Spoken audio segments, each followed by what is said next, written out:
एक वैदिक शास्त्रीय व्यवहार हो रहा है। इस समय जो भी मैं हूँ तो और जो मेरा व्यवहार है उस पर एक बार दृष्टिपात करें, एक बार उस पर दृष्टि डालें। बिना कोई बहुत ज़्यादा उस पर विचार किए तो जो कुछ भी मैं अपने को इस समय मानता हूँ, मैं पर विचार करें। मैं और मेरा व्यवहार, भगवान भाष्यकार कहते हैं तो इस पर ध्यान दें, फिर विचार करें। जो हमारा व्यवहार है, जो कुछ भी हमारा व्यवहार है, वो सब का सब अध्यास पूर्वक है, ये निर्णय निकलना चाहिए। तो लोक व्यवहार के पीछे जो व्यवहार करता है, व्यवहार करने वाला है, तो उसके भीतर दो प्रत्यय हैं। अपने बारे में उसकी जो समझ है, जो अपने को वो मानता है, वो दो प्रत्ययों के अनुसार मानता है। अपने को अहम मानता है, अहम शब्द से बुलाता है, अहम अस्मि, मैं हूँ, मैं हूँ, मैं हूँ। लेकिन अहम अस्मि के बीच में तो इदम का प्रवेश है। अहम इदम अस्मि, केवल यह अनुभूति नहीं होती कि मैं हूँ। अहम अस्मि इस अनुभव के मध्य में इदंता संश्लिष्ट हो रही है।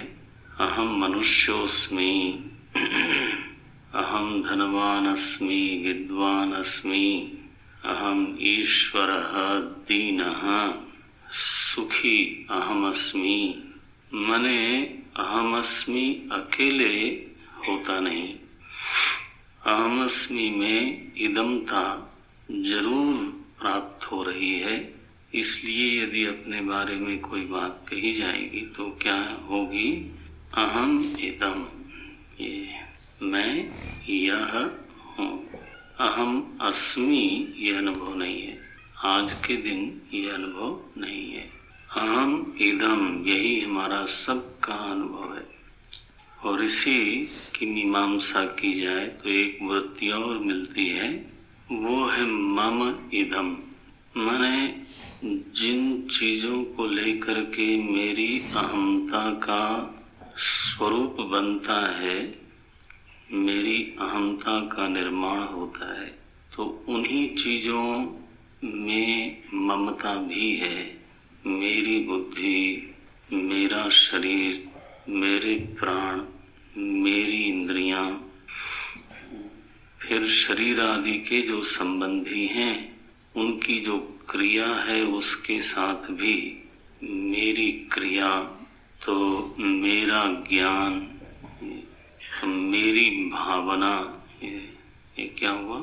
बुद्धि आदि की क्रियाएं, है? मेरा ज्ञान, ये बुद्धि की क्रिया हुई। मेरी भावना, मन की क्रिया हुई। माने बुद्धि में मेरा भाव है और उसकी क्रिया में भी मेरा भाव है। तो मम इदम का जो प्रत्यय है वो लगा हुआ है। बहुत विचित्र स्थिति है। माने मैं नाम की जो वस्तु है वो उलझी हुई सी दिखाई देती है। मम नाम का प्रत्यय लगा हुआ है, अहम इदम, अहम इदम, अहम इदम। इदमता की अगर कोई सूची बनाइए तो बहुत बड़ी बन जाएगी। माने जितने भी अनात्म पदार्थ हैं वो फिर उनकी क्रियाएं, फिर उन क्रियाओं से उपलब्ध होने वाली चीजें, हाँ? मेरा धन, मेरा भवन, मेरी संपत्ति, वो मम का जो विस्तरण है वो होता हुआ दिखाई देता है। जितना अधिक सोचते हैं उतना ही दिखता है। अरे मेरा शरीर, फिर शरीर की क्रिया, फिर उस क्रिया से उत्पन्न होने वाला फल। अब वो फल कितना होगा, कोई अंत नहीं है उसका। मेरा लोक, मेरी संपत्ति, मेरे सगे, मेरे संबंधी, अनुभूति तो ये है मम इदम। आज की स्थिति यही है। अच्छा, अब इसी में एक प्रत्यय फिर से उलझता है आकर के, अहम इदम। माने क्रिया में ममता होने के कारण ही मैं अपने को कर्ता मानता हूँ। देखो, अहम कर्ता, यह प्रत्यय कैसे निर्मित हुआ? अगर क्रिया न होती है तो कर्ता मानने का कोई प्रश्न ही नहीं। तो एक तरफ तो आप मानते हो क्रिया को क्या मानते हो? मम। तो मम ही रखो। बोले नहीं, इस मम का परिणाम निकलता है, इस मम का इस मम का जो फलित है वो फिर अहम हो जाता है। जैसे देखो, बुद्धि की क्रिया है ज्ञान, तो उसमें मम आएगा, मेरा ज्ञान। फिर उसी मेरे में से मैं निकला, मैं ज्ञानी। ये तो बहुत विचित्र है। मम से अहम निकल रहा है, अहम से मम निकल रहा है। बिना आग्रह के, बिना किसी पूर्वाग्रह के यदि मैं की मीमांसा की जाए कि इसी समय मैं कैसा हूँ, क्या हूँ, तो ये शकल निकल के आती है कि मैं एक उलझी हुई चीज हूँ। मैं कोई सीधी सीधी सुलझी हुई चीज दिखाई देती नहीं।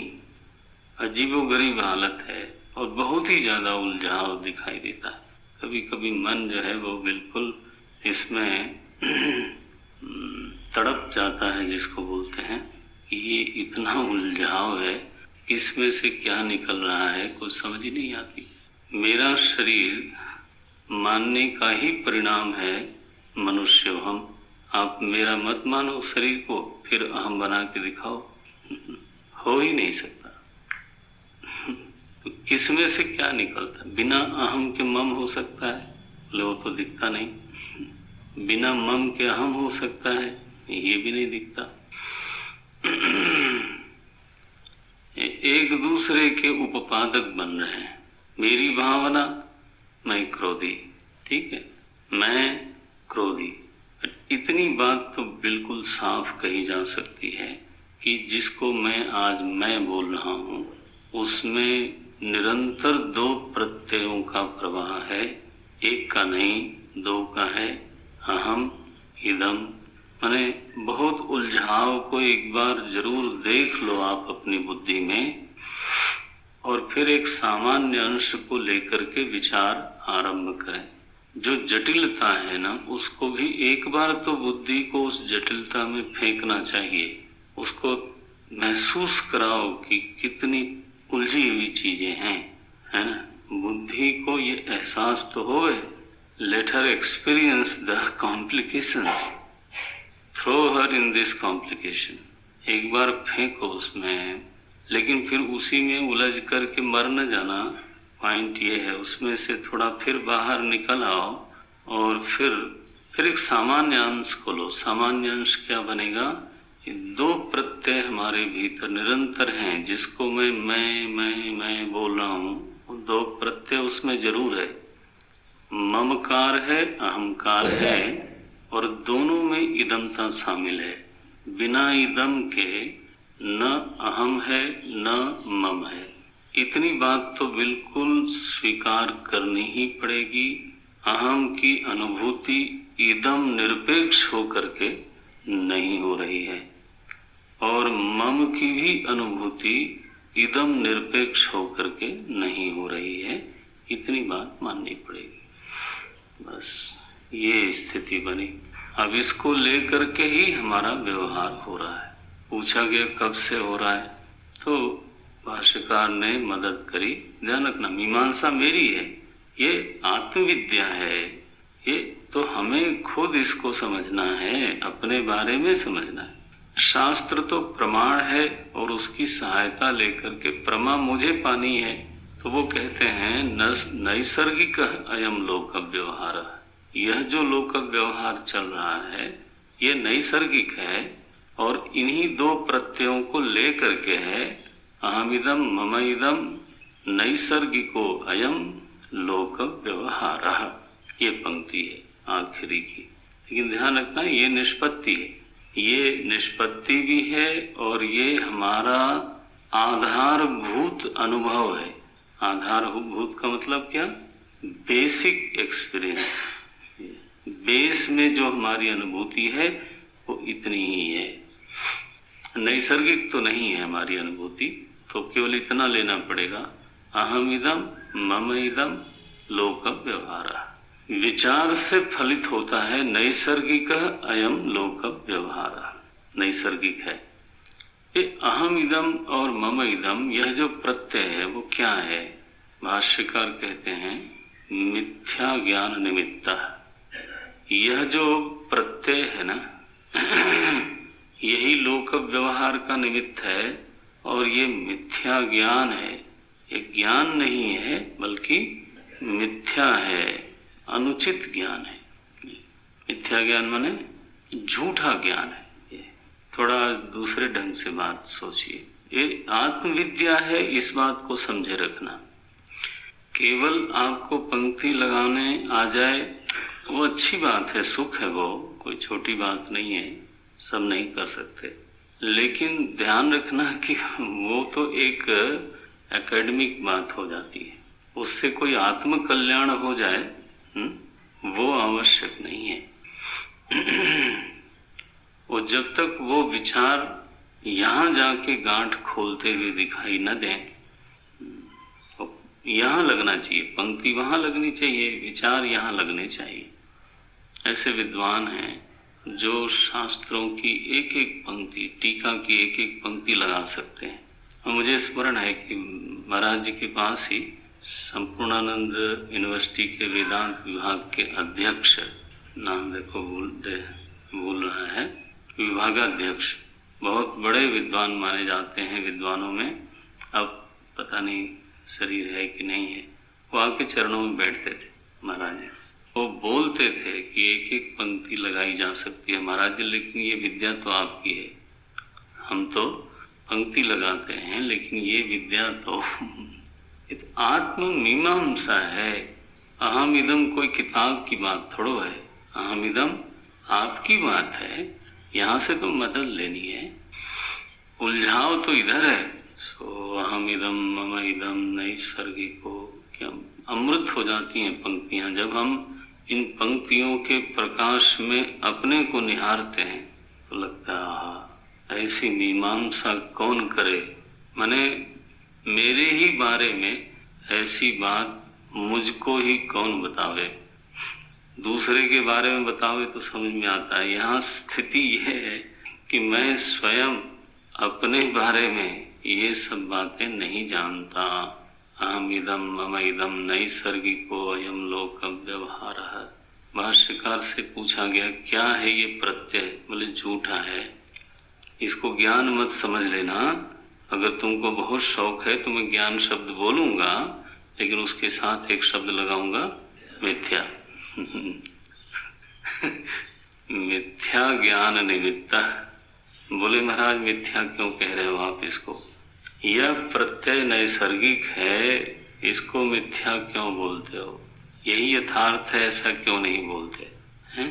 अहम इदम मम इदम, ये यथार्थ प्रत्यय है, ऐसा क्यों नहीं बोलते? क्या बाधा है भाई तिवारी जी? इसको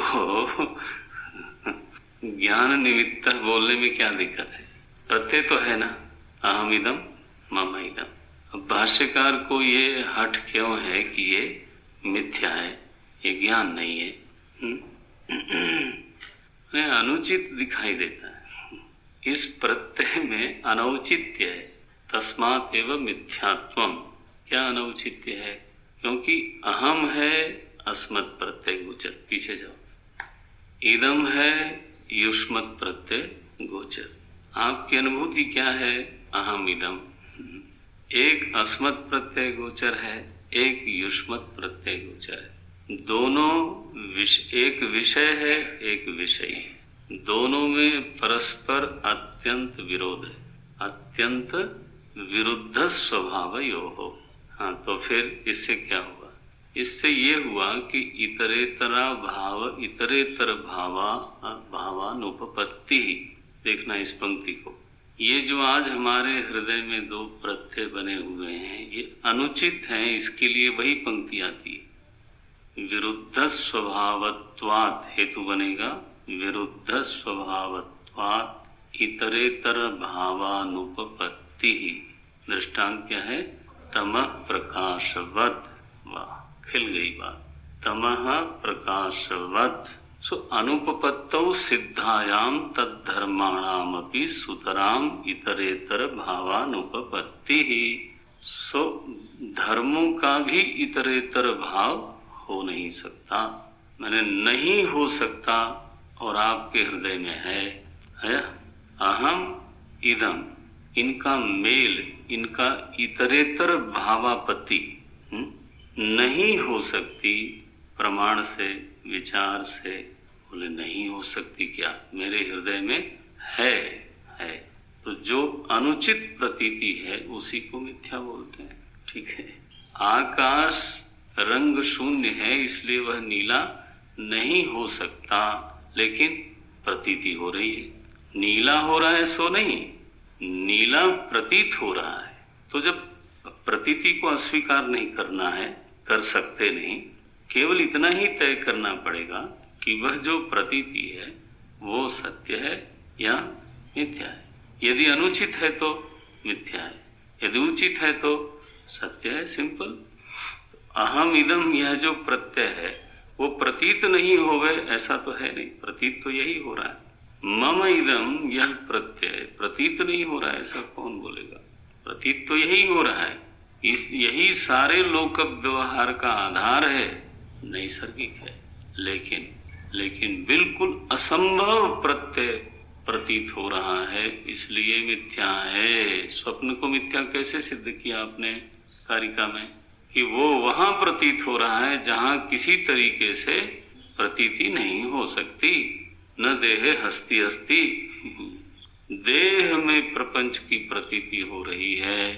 गत्वा देशान न पश्यति, तो देह में चूंकि इतना बड़ा प्रपंच नहीं हो सकता। न देहे पर्वतोस्ति, है सो अनुचित देश है और अनुचित काल है, क्योंकि जितनी देर में माने आना जाना संभव है जागने के बाद, तो वो काल लगता ही नहीं। तो मिथ्यात्व के निर्णय के लिए वहाँ क्या विचार दिया गया कि वह जो प्रतीति हो रही है स्वप्न में वो हो रही है, कोई मना नहीं करता कि प्रतीति नहीं हो रही, प्रतीति तो हो रही, लेकिन अनुचित है। अनुचितत्वात्, अनुचित देशे भासमानत्वात्, अनुचित काले भासमानत्वात् सा प्रतीति ही मिथ्या भवितुम अर्हति। अब अगर वही नियम है तो यहाँ भी वही नियम लगाओ। अहम इदम इति प्रत्ययः अनुचितः। क्यों? विषय विषयी का इतरेतर भाव आपत्ति नहीं हो सकती। क्यों? विरुद्ध स्वभावत्वात्। तो जो नहीं हो सकता वो हुआ पड़ा है। अस्मत् प्रत्यय गोचरे विषयिणी चिदात्मके, ये बोलते हैं। भाष्य को पियो जरा। शुरू में ना उसको हाथ में लेने की कोशिश की जाती, जब आ जाए अच्छी तरह से तो उसका रस निकोल। वो बोलते हैं चिदात्मके, उस चिति तत्व में, उस चिदात्मा में इदंता और इदंता के धर्मों का प्रवेश कैसे होगा भाई? बिल्कुल ही असंभव है। कैसे संभव हुआ ये? अविवेकेन, है ना ये शब्द, विवेक के अभाव में, माने विषयी का विवेक नहीं है, विषय का विवेक नहीं है, अज्ञान के कारण ये मिथ्या प्रत्यय बन गया है। बोले ये कैसे हुआ? बोले बिल्कुल ये मिथुनी भाव कैसे हुआ? इदम और अहम का जो मिथुनी भाव है ये हुआ कैसे? बोले ये इस मिथुनी भाव को हम अध्यास बोलते हैं। ये क्या चीज है? बोले ये ऐसे है जैसे इदम ता में है, इदम सामान्यांश में सुक्तिका के अविवेक के कारण रजता भावापत्ति, रजत भावापत्ति हो गई। तो मिथुन क्या हुआ? रजत भाव का इदम के साथ मिथुन हो गया। संभव नहीं है, किसी प्रकार से सिद्ध नहीं है, लेकिन प्रतीति में ये विषय आ गया। तो प्रत्यय क्या बना? इदम रजतम। यहाँ क्या शब्द है? अहम इदम। ये यहाँ ऐसा शब्द बन रहा है। मिथुनी भाव को समझना चाहिए। अच्छा, इसमें सत्य और सत्य में मिथुन भाव हुआ है, एक विकल्प ये है। भाष्यकार कहते हैं अहम इदम जो यह प्रत्यय है ये मिथुन का परिणाम है। ये तो बात पक्की है, मिथुन का परिणाम है। लेकिन यह जो मिथुन हुआ है वो सत्यानृते मिथुनी कृत्य। इदंता इसमें अनृत है। व्यभिचारित्वात्, परिणामित्वात्, क्षणिकत्वात् और दृश्यत्वात्, सबसे बड़ा प्रमाण है, और ज्ञान बाध्यत्वात्। यद रूपेण यद निश्चितम तद रूपेण यद न अवतिष्ठते तद मिथ्या। तो व्यभिचारित्वात् हेतु क्या बनेगा?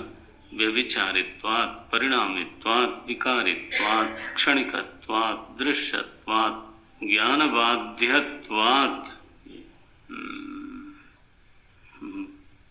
श्रुति ने कह दिया नेह नानास्ति किंचन। श्रुति स्वयं नहीं मानती कि यहाँ कुछ है। हमारे में प्रत्यय आ रहा है कि नहीं नहीं, नाना अस्ति। हमने हठ किया बालक की तरह श्रुति के सामने जाकर, ना नाना तो अस्ति है, नाना अस्ति। श्रुति ने कहा बेटा यदि नाना अस्ति तदा मृत्योः स मृत्युम गच्छति, यह नाना इव पश्यति। ये देख, अगर कोई है का आग्रह करे तो उसका फल भी बता दिया। मृत्योः स मृत्युम गच्छति यह नानेव पश्यति। यथार्थ क्या है? नेह नानास्ति किंचना। श्रुतियों में विहार करने में मजा आता। वेदांत वीथिषु विहरन्ति महात्मना। वेदांत की वीथियों में महात्मा लोग विहार करते हैं। अच्छा भाई, सो मिथुनी कृत्य क्या प्रकट होता है? सत्य देह अनृत है, चिदात्मा सत्य है और उसका मिथुन हुआ है। बुद्धि अनृत है और चिदात्मा सत्य है और उसका मिथुन हुआ है। बुद्धि वृत्ति अनृत है। हरे राम राम स्पंदते माया मना। क्या? बुद्धि वृत्ति अनृत है और चिदात्मा सत्य है और उसका मिथुन हुआ। भीतर ऐसे ही है सब। और अनृत बुद्धि इंद्रियादि की जो क्रियाएं हैं वो क्या सत्य हो जाएंगी? तो उनकी क्रियाएं भी अनृत हैं और उन क्रियाओं से फिर चिदात्मा का मिथुन हुआ। बोले ये है आपका लोक व्यवहार। करो मीमांसा, ये आप हो इस समय। बोले बड़ी बदसूरती है मुझ में। ये बहुत ज्यादा उलझाव है महाराज। बोले इसको, इसी मिथुन स्थिति का नाम है अध्यास। अहमिदम ममइदम नैसर्गिको अयम लोक व्यवहार सत्यानर्थे मिथुनी कृत्य अहमिदम ममइदम। कथम मिथुनी कृत्य? मिथ्या ज्ञान निमित्तः सत्यानर्थे मिथुनी कृत्य अहमिदम ममइदम नैसर्गिको अयम लोक व्यवहार। ये मिथ्या ज्ञान क्यों बोलते हो भाई? बोले विवेक बोलते हैं अन्योन्यात्मकता, अन्योन्यस्य अन्योन्यात्मकताम अन्योन्य धर्मांश्च अध्यस्य। आज आपकी किताब ले आया मैंने कहा साथ ही चलते हैं, 14 पेज पर ही।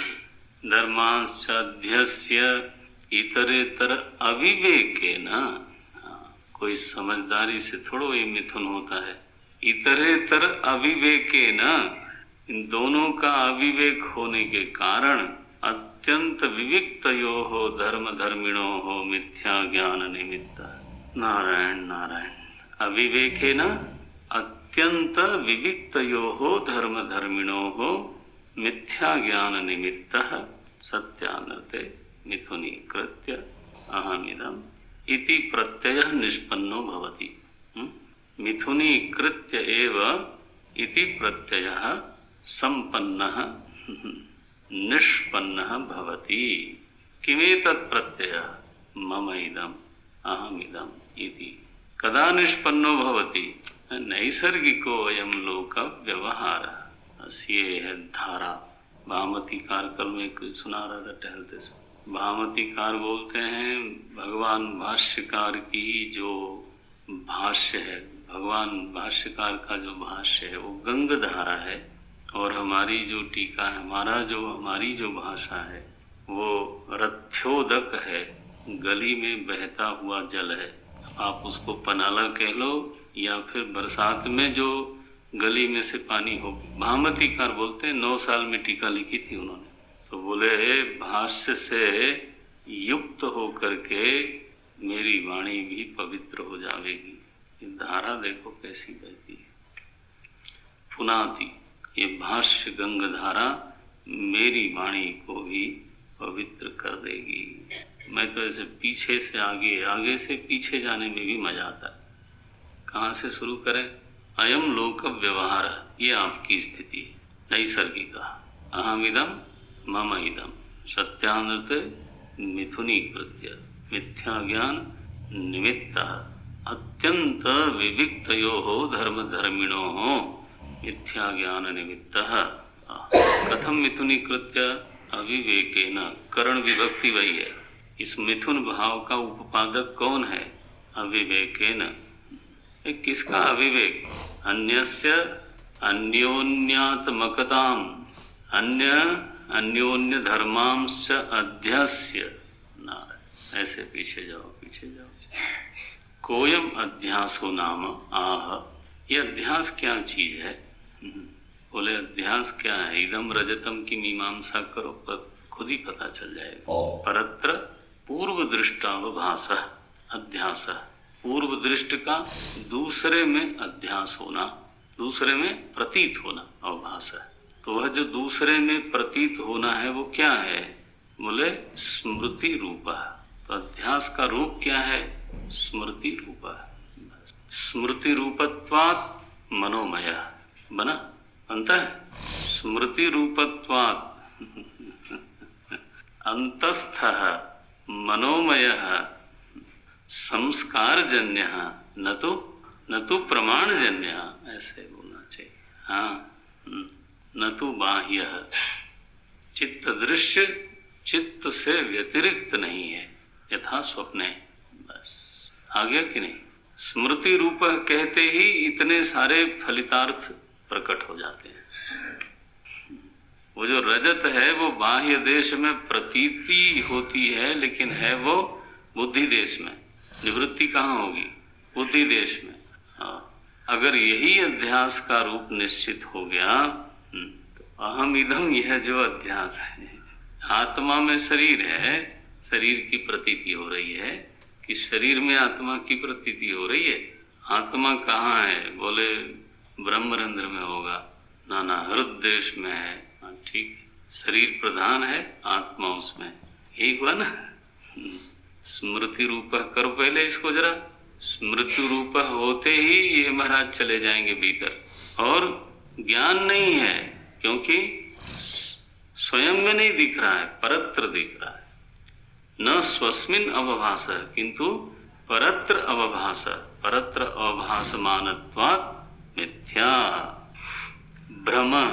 तो ज्ञान एक तो हुआ, दूसरा प्रत्यभिज्ञा हुई, तीसरा भ्रम हुआ। ठीक तो है। जब पूर्व दृष्ट की स्मृति उस विषय में ही होती है तब उसको बोलते हैं प्रत्यभिज्ञा, और जब पूर्व दृष्ट की स्मृति परत्र होती है तब उसको बोलते हैं भ्रम। और जहाँ केवल प्रमाणजन्य वृत्ति है और स्मृति का संयोग उसमें नहीं है तब उसको बोलेंगे ज्ञान। कौन सा ज्ञान? निर्विकल्प ज्ञान। इसलिए हमने पढ़ाते समय बोला था प्रत्यक्ष के 2 ज्ञान है, एक सविकल्प, एक निर्विकल्प। विकल्पेन सह वर्तते इति सविकल्पकम ज्ञानम। माने यह मनुष्य है, ये पहले से वृत्ति आई और नेत्र से वो आकार गया, तो नेत्र से गया हुआ आकार और संस्कार से आई हुई मनुष्यता की वृत्ति का संयोग हुआ, तब बना ये प्रत्यभिज्ञा, पहचान बनी, सविकल्प ज्ञान हो गया। ये सविकल्प ज्ञान हुआ। रामानुजाचार्य जी ने कहा निर्विकल्प ज्ञान होता ही नहीं, क्योंकि निर्विकल्प कोई वस्तु ही नहीं है। लो, क्योंकि उनको ईश्वर को भी सविकल्प बताना है, तो उन्होंने मना ही कर दिया कि सविकल्प नाम की कोई चीज भी हो सकती है, निर्विकल्प नाम की कोई चीज भी हो सकती है। छोटी करो, निर्विकल्प ज्ञान होता ही नहीं। बौद्धों ने कहा सविकल्प ज्ञान ही नहीं होता। लो, एकदम एक्सट्रीम है। प्रत्यक्ष में दो विभाग हैं, ये हमारे तीनों हैं, सविकल्प भी निर्विकल्प भी, दो तो हैं, फिर योगज अंतः और बहि। तो एक संभावना कर लो पहले कि जिस ज्ञान में स्मृति का संश्लेष नहीं होगा लेकिन ज्ञान होगा, तो उसको क्या बोलेंगे? निर्विकल्प प्रत्यक्ष बोलना ही चाहिए। एक बच्चा है नवजात, जब उसकी आंखें आपको देखती हैं, तो उसकी स्मृति में क्या होता है? प्रथम दर्शन में स्मृति में क्या होगा? ज्ञान तो होगा कि नहीं होगा? बस प्रथम, द्वितीय, तृतीय, पंच, 10, 20, फिर जब आपको देख के मुस्कुरा देता है वो, तो आप कहते हो अभी पहचानने लगा है। माने क्या? बोले इतनी मीठी बात को वेदांत में क्यों घुसेड़ते हो? वेदांत तो आपकी सारी अनुभूतियों की व्याख्या के लिए निकला है। तो वो जो मुस्कुराता है ना, वो ज्ञान नहीं है उसका। क्या है? प्रत्यभिज्ञा है। हाँ, यही कल आई थी, इसी ने दूध पिलाया था और इसी ने प्यार किया था। ऐसे धीरे धीरे नन्ही नन्ही अनुभूतियों का जब संचय होता है, और वो प्रत्यक्ष, ध्यान रखना, ज्ञान हमेशा वर्तमान कालिक होता है, स्मृति भूतकालिक होती, पूर्व दृष्ट। क्योंकि प्रमाण प्रमेय व्यापार हो रहा है तो वर्तमान बनेगा। भूत का वर्तमान के साथ जब संश्लेष हुआ तो प्रतिविज्ञा बनी, ऐसे भी बोल सकते हो। अयम इयम स्त्री, चलो ये वर्तमान है। मम माता, ये क्या? ये भूत है, ठीक है। ये जो माता शब्द आया वो भूत से आया, स्त्री प्रत्यक्ष है। अरे मैं क्या बोलूं, स्त्री भी उसमें भी प्रतिविज्ञा है। इससे तो रामानुजाचार्य जी कहते हैं है ही प्रतिविज्ञा। नहीं, लेकिन प्रथम ज्ञान भी तो हो सकता है। एनीवे, अभी तो हमारा ये विषय है। तो यही प्रक्रिया जब स्वस्मिन अर्थे होती है, सही जगह पर होती है, तो उसको प्रतिविज्ञा कहते हैं, भ्रम नहीं कह सकते। और वही जब परत्र हो जाएगी तब उसको भ्रम कहेंगे। अब चलो परत्र को हटा के देखते हैं। पूर्व दृष्टावभास स्मृति रूप अध्यास होगा? नहीं हो सकता, क्योंकि ये तो मन का एक सामर्थ्य है कि पूर्व दृष्ट को फिर से स्मृति में ले आना। इसमें गलत क्या है? अध्यास न भवति तदा पूर्व दृष्ट, और फिर स्मृति रूप, एक प्रत्यय जन्म लिया, उसका नाम पड़ा स्मृति। किसी की स्मृति करना तो भ्रम नहीं है। देखो परत्र की महिमा देखो, स्वदेशे स्मृति रूप न भ्रम तत्तु प्रत्यभिज्ञा। इसलिए प्रत्यय को भ्रम होने के लिए परत्र की बहुत बड़ी आवश्यकता है। परत्र में पूर्व दृष्ट का अवभास, आप अभी इतना ही रखो, परत्र पूर्व दृष्टावभासः। प्रश्न आएगा स अवभासः कीदृशः? ज्ञान रूपः स्मृति रूपो वा? तब क्या बोलेंगे? स्मृति रूप। क्यों? क्योंकि वहां ज्ञान रूपता आई ही नहीं, क्योंकि प्रमेय का प्रमाण के साथ संपर्क नहीं हुआ। प्रमेय जो सर्प है वो वहां पर है ही नहीं। इसलिए न ज्ञान रूप अयम सर्प इति वृत्ति न ज्ञान रूपा किंतु स्मृति रूपा एव। तस्मात् स सर्पः मनोमयः, तस्मात् स सर्पः बुद्धि देशे अस्ति न तो रज्जु देशे इति। अब सारे प्रपंच को अध्यास कहा जाएगा तो सोचो फिर उसकी क्या स्थिति बनेगी। यहाँ परत्र शब्देन परत्र शब्दस्य परमार्थे परत्र शब्दस्य किमर्थः, पिटाई हो जाएगी। किसी के कहने से कि तेरा श्रवण शुद्ध है उसको शुद्ध रखो, शुद्ध हो नहीं जाता। अत्र परमार्थ विषये परत्र शब्दस्य किमर्थः, चिदात्मा, चिदात्मनि, देखो अब अप्लाइड है ये, तत्र चिदात्मनि विषयिणी है स्वप्रकाशे पूर्व दृष्ट जगतः। पूर्व दृष्ट जगत में ज्यादा मांग कर रहा हूं क्या आपसे, तो सरल है, बोलना चाहिए।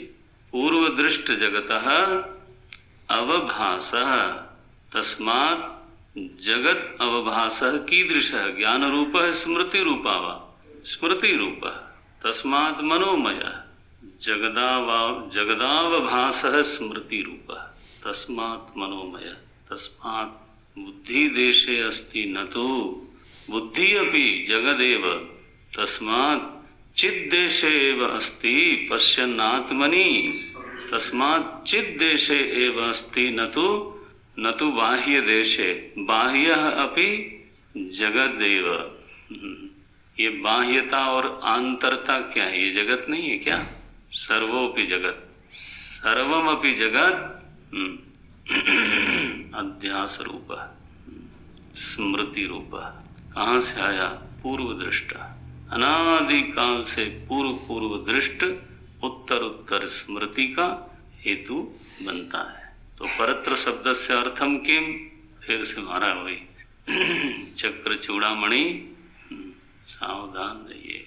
समाहित भावेन सावधानेन श्रोतव्यम, अंतःकरणे समाहित भावम आपादनीयम, सावधानेन मनसा शृणु तदा इदं दोषम न जायते।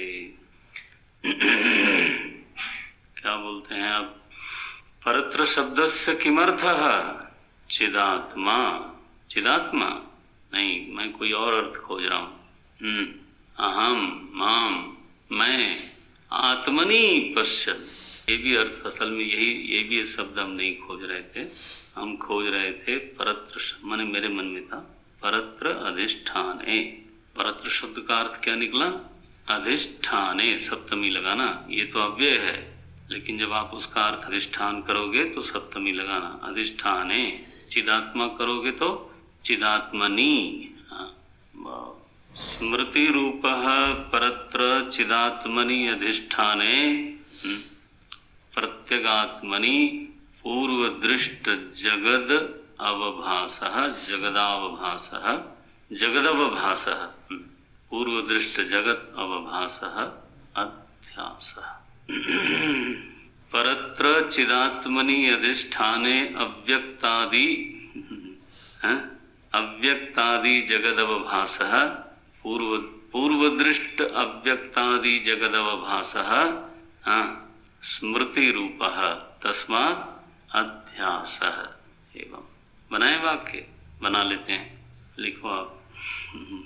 परत्र चिदात्मनि प्रत्यगात्मनि अधिष्ठाने पूर्व दृष्ट अव्यक्तादि स्थावरांत जगदवभासः स्मृति रूपः अध्यासः, तस्मात् अध्यासः, तस्मात् मनोमयः, तस्मात् अंतस्थः, तस्मात् अनुचित प्रतीतिः, तस्मात् मिथ्या इति।